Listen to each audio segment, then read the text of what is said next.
మహేశ్వరం నియోజకవర్గ పార్టీ కేంద్ర కార్యాలయంలో పెట్టినటువంటి సమావేశం యొక్క ముఖ్య ఉద్దేశం ఏంటంటే చంద్రయ్య గారి నాయకత్వంలో, అంబయ్య గారి నాయకత్వంలో, స్థానిక సర్పంచ్ నవీన్ గారి నాయకత్వంలో నిన్న మా పార్టీ రాష్ట్ర మాజీ మంత్రి హరీష్ రావు గారు ఏదైతే ఫ్యూచర్ సిటీ కోసం మాట్లాడిన మాటలను వక్రీకరించి హరీష్ రావు గారి యొక్క దిష్టి బొమ్మ తగలబెట్టడం మరియు అవసరమైతే ఆయన ఇంటికి పోయి ముట్టడిస్తామని మాట్లాడారు. అయితే టీఆర్ఎస్ పార్టీ సైనికుడిగా, రాష్ట్ర టీఆర్ఎస్ పార్టీ ఉద్యమకారుడిగా నేను సవాల్ చేస్తా ఉన్నాను.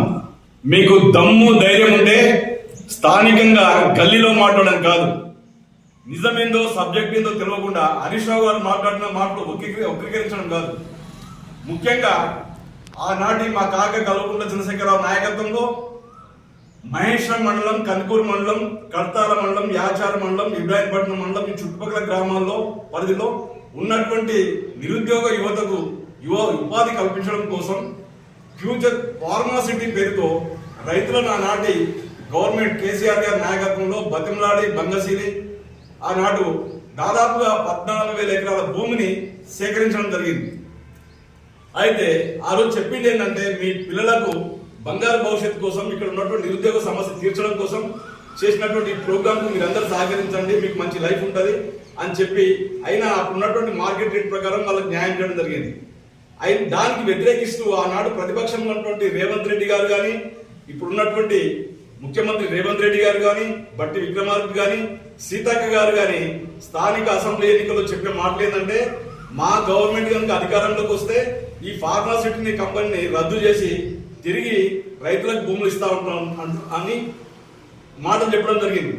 మేమేమంటున్నాం అంటే, మీ మాటను మీరు నిలబెట్టుకునే దమ్ము ధైర్యం మీకుంటే ఇప్పుడు ఏదైతే ఫార్మాసిటీని రద్దు చేసి ఫ్యూచర్ సిటీ పేరుతో మీరు నాటకాలు ఆడుతా ఉన్నారో ఆ నాటకాలను మాని, మీ దండ వైఖరిని మాని, నిజంగానే ఈ 14,500 ఎకరాలు దాదాపు ఏదైతే రైతుల దగ్గర కేసీఆర్ ప్రభుత్వం సేకరించిందో దానిని తిరిగి రైతులకు చెల్లించండి.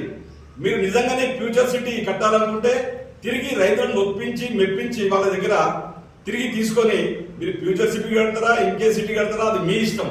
కానీ నిందలు టీఆర్ఎస్ పైన వేసి మీ చేతగానితనాన్ని రుజువు చేసుకోవడం మాట్లాడొద్దని, మీ ద్వంద్వ వైఖరిని మానాలని, మీ ప్రభుత్వం 2.5 సంవత్సరాల్లో ప్రజలు 100% వ్యతిరేకిస్తున్నారు. రాబోయే గవర్నమెంట్ ఖచ్చితంగా కేసీఆర్ నాయకత్వంలో, సబితమ్మ గారి నాయకత్వంలో ఖచ్చితంగా ప్రభుత్వంలోకి రాబోతా ఉన్నాం. ఖచ్చితంగా రైతుల పక్షాన్ని ఉంటాం.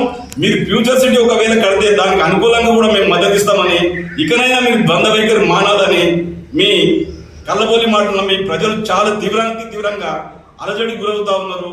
వాళ్ళను కన్ఫ్యూజ్ లో ఉన్నారు.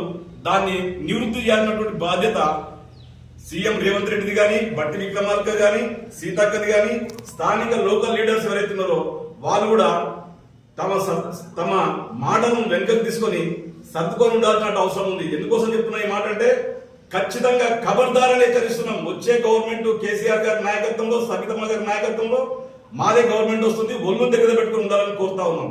జై తెలంగాణ, జై కేసీఆర్, జై సబితమ్మ.